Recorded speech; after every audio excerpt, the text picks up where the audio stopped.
So we decided on working asynchronously. We've got our method here to get all the cities asynchronously. That one looks okay. But we'll also need a method to get one city. That means we wanted to accept a city ID. Potentially, this can return null if the city isn't found, so the result of the return task can be null. To that avail, we make it nullable by adding a question mark. So what else are we going to need? Well, our API exposes the possibility to get the points of interest for a city. So let's add a method to return those. It accepts a city ID. And lastly, we got a method that returns a point of interest for a city. This accepts a city ID and a point of interest ID.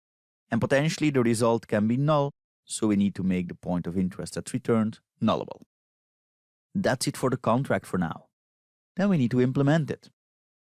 So let's save this and let's add a new class to the services folder.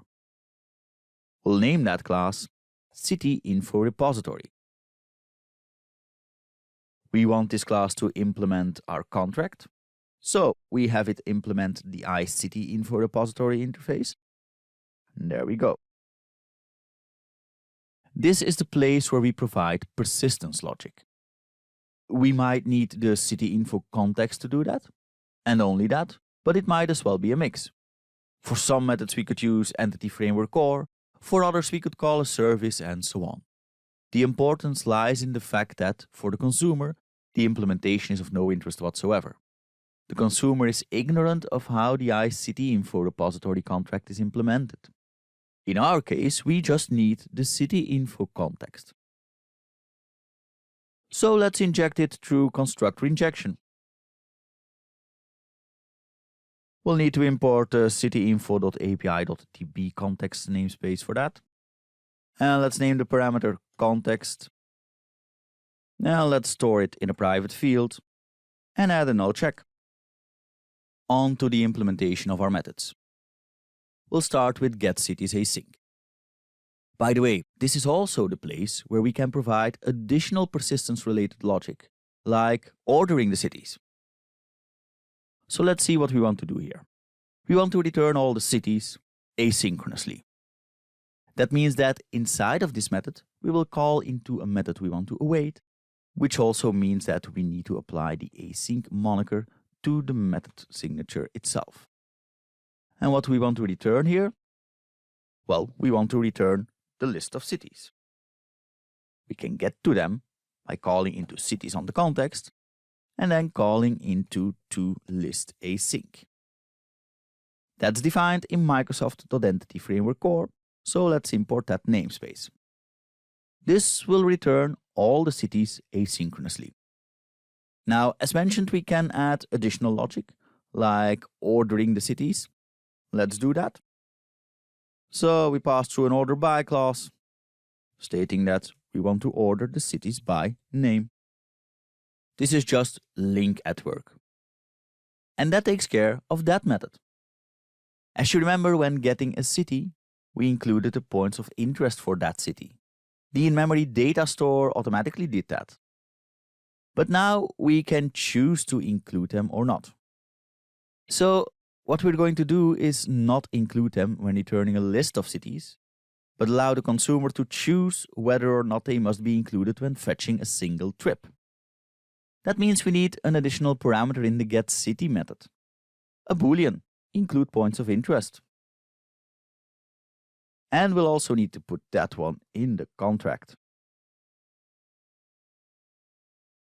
There we go. Here too we will await a method that will result in a call into our database.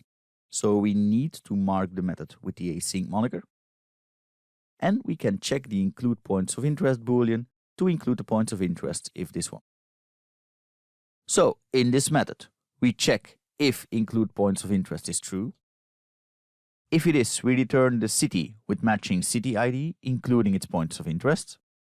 So for that, we await a call into context.cities. And we state we want to include all the points of interest for that city. And we also state that we only want to return the city that matches the city ID. For that, we can add a where clause, in which we state that we want the ID to match the city ID. And on that query, we then call into first or default async, which will effectively execute the query. If the points of interest shouldn't be included, we return the exact same result, but without the points of interest. Likewise, we implement the other methods. We return a point of interest for a city, which means we need to match both the city ID and the point of interest ID. And we implement the method to get all points of interest for a city, which means we call into context.points of interest, returning only those for which the city ID matches the city ID parameter. That's it for our repository implementation. Let's save all of this. What we need to do now is register the repository. We know where to do that, on the program class. When we learned about dependency injection, we learned that there were 3 different lifetimes we could register a service with: transient, scoped, or singleton. For the repository, the best fit is a scoped lifetime, just like the DB context it holds a reference to in our case. Like that, it's created once per request. So we call into add scoped. And we pass through the contract, so iCityInfo repository, and the implementation, which is CityInfo repository. If we would want to use a mock repository, we'd have to provide another implementation of the iCity repository interface. And then we could register it instead of the CityInfo repository. And with that, we created our first repository. In the next demo, we will replace getting data from our in-memory data store with getting data from our database through the repository. And what's coming is probably one of the best illustrations of the power of a repository. We'll have quite a bit of code to change to switch out the in-memory store for our database. If we had used a repository from the beginning, we wouldn't even have to touch our controller classes. So as far as gradual improvement goes, this is quite a big one.